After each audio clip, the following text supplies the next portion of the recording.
Good morning, students. This is Mr. Quigley speaking from the guidance department for all the guidance counselors. We're going to talk about, this is part 2 of the scheduling your courses for next year video. First of all, while I'm doing this introduction, teachers of advisory, and again this should be freshman and sophomore advisory groups should be watching this. We'd like you to please distribute the information that you picked up earlier. There should be a course description guide for each one of the students.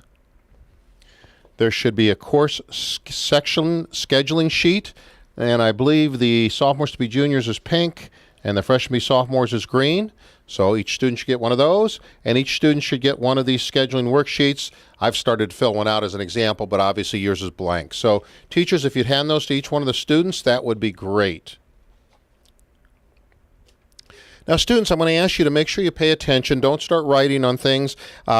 Listen to this. This is an instructional thing, and we hope to help you and assist you in selecting your courses for next year. What we'd like to do is, first of all, talk about your course description guide. You guys have all seen these before. This is a brand new version that Mr. Anderson has put together. But the basic thing to know about this is, in this booklet, is every course, a listing of every course listed at Homestead High School and a description about it. So for example, if we look up here, this is the composition, AP composition course, and you can see there's all sorts of information in here about what that course is about. The entire guide has all those things in there. So this is a source that you're going to be wanting to watch. As you've noticed, I've put my name on this one, and you might want to put your name on yours because everybody will only be issued one. Things of importance to look in here, you might take a look at pages 8 to 11. I'm going to turn to that right now. As you know, a pretty big emphasis in our school, spearheaded by Mrs. Summers, is the addition of dual credit courses. Well, there's lots of dual credit courses next year, and those are on pages 8 through, I think, 11. And there's a description in here about what courses are dual credit, what college they are associated with, and what course, for example, if you take a course here, what does it count for at that college? So that's a really, really good guide to have there. On pages 12 to 13,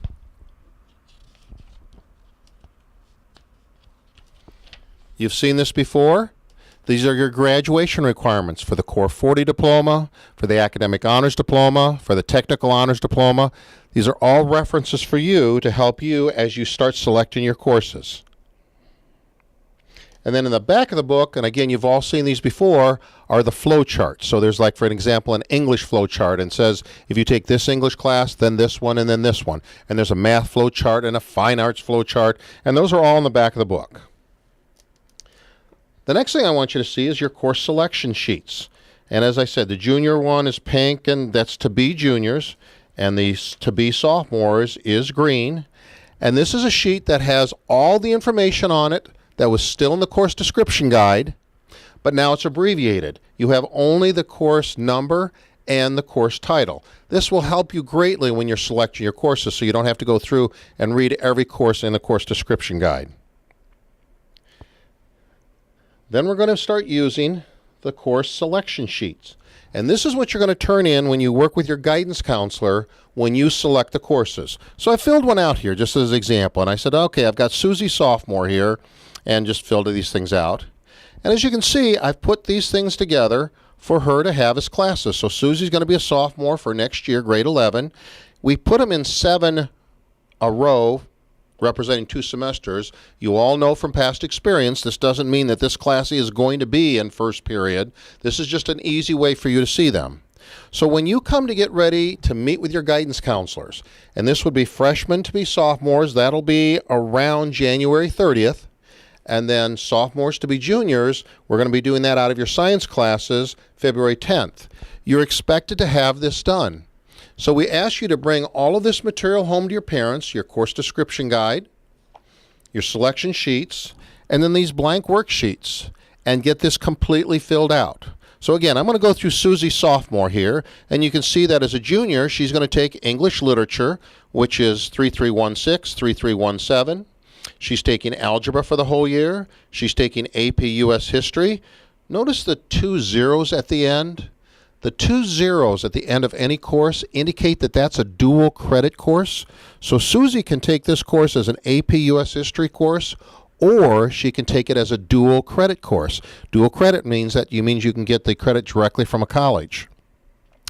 This example for Susie, she's taking Latin, and then she's taking, I have to turn it a little bit, I can't see, she's taking Integrated Chemistry Physics. That's a new course for us, by the way. This is a course called Integrated Chem Physics. It is full year. It's an introduction to chemistry and an introduction to physics. And Susie's decided she wants first semester study hall, so she uses 0001. If she wanted to force the study hall into second semester, she'd use 0002. Susie wants a course called Etymology, and then she happens to be a band student that's going to take it the whole year. And then anytime you've got an elective up here, so for example, Etymology is elective, we've asked you to list an alternate and kind of draw an arrow to where that alternate is. So we know that if Susie can't get the course Etymology, we will put in this case, Advanced Speech Communication 101, in place of it. We'd ask you to list a second alternate if you have some other type of courses that are elective on there. So I know I'm repeating myself a little bit, but the expectation is for you to take this material home, share it with your parents, look at your 3- and 4-year plans, and decide what courses are appropriate for you for next year. The best people you can talk to about this are your present teachers. What should I be taking next year in science? As I address my science teacher, my math teacher, my English teacher, if I'm questioning the different levels.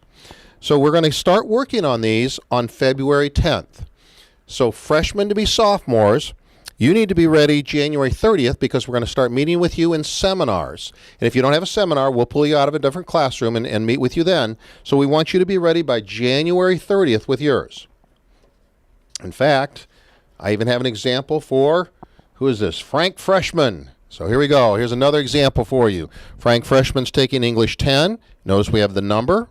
He's taking geometry. He's taking earth space science. He's taking world history. He's taking Spanish. He's taking a semester course called Introduction to 3D Art.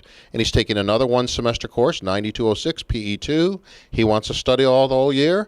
And we're putting an alternate course in there for Frank. So that's an example of what a freshman schedule would look like.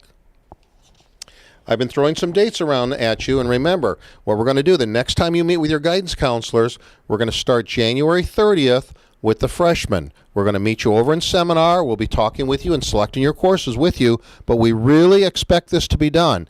Please don't sit down with a guidance counselor and say, oh, I've got a blank one. Why don't you help me fill it out? No, we expect you to have done this. If you can't make up your mind on one course, that's fine. We'll help you on that, but you can do most of this.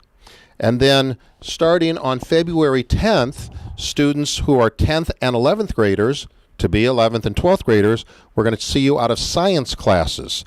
And we'll be bringing you to the guidance office and working with you on that. So we expect yours to be done. So again, as an example, Susie sophomore or any juniors. If you don't have a science class, that's fine. The guidance counselors will individually pick you out of there. Now, what if I have questions about this and you wanted to get it done before you meet with your guidance counselor? We're going to ask you to do this, don't do this. Do this. If you have a question, email your guidance counselor. Don't do this. Don't come down to the guidance office and make an appointment. We're not going to be able to see you on selection of courses and things like that. There's just not going to be time to see all the students to do that. So email your guidance counselor and say, hey, Mr. Quigley, I have to decide between da-da-da-da-da-da-da-da. Can you help me out? Or I have a question about this part of the scheduling process. Go ahead and send an email. Not all of them to me, please. Send them to your guidance counselor. You know who your guidance counselors are. But do not come to us with a blank sheet. So we really say to you, you need to be done by next week with this, that you've shared it with your parents, talk with your teachers about recommendations. Very important that we list alternates. Audition classes. Some of you know that we have audition classes like show choirs and jazz band and dance team. Our advice to you is this. Sign up for the course that you really legitimately think you can make. So if you're a female and you want to try out for a show choir and you really think you can make elite, sign up for elite. If you don't make it, we'll move you to the correct course that you do make it in. So if you're auditioning for a class, go ahead and sign up for it. If you intend to take something in summer school, for example, if you're going to take summer PE, we want you to still sign up for the PE here. And then once you complete PE in summer school, a guidance counselor will pull you in and say, hey, what would you like to take in place of that? So I want to reiterate with you one more time. We don't do schedule changes. We've been doing this for a couple years. So come September, you can't walk in here and say, I've decided I don't want to take business foundations. I would rather take accounting or something. The answer is going to be no. So pay real good attention to what you select now. And come prepared January 28th for the freshmen. So you should be ready by then. And February 10th for a couple weeks there with the sophomores and juniors. And that's all I have. But if you have questions, I hope you know who you're supposed to ask. Email your guidance counselors. Thank you for your attention.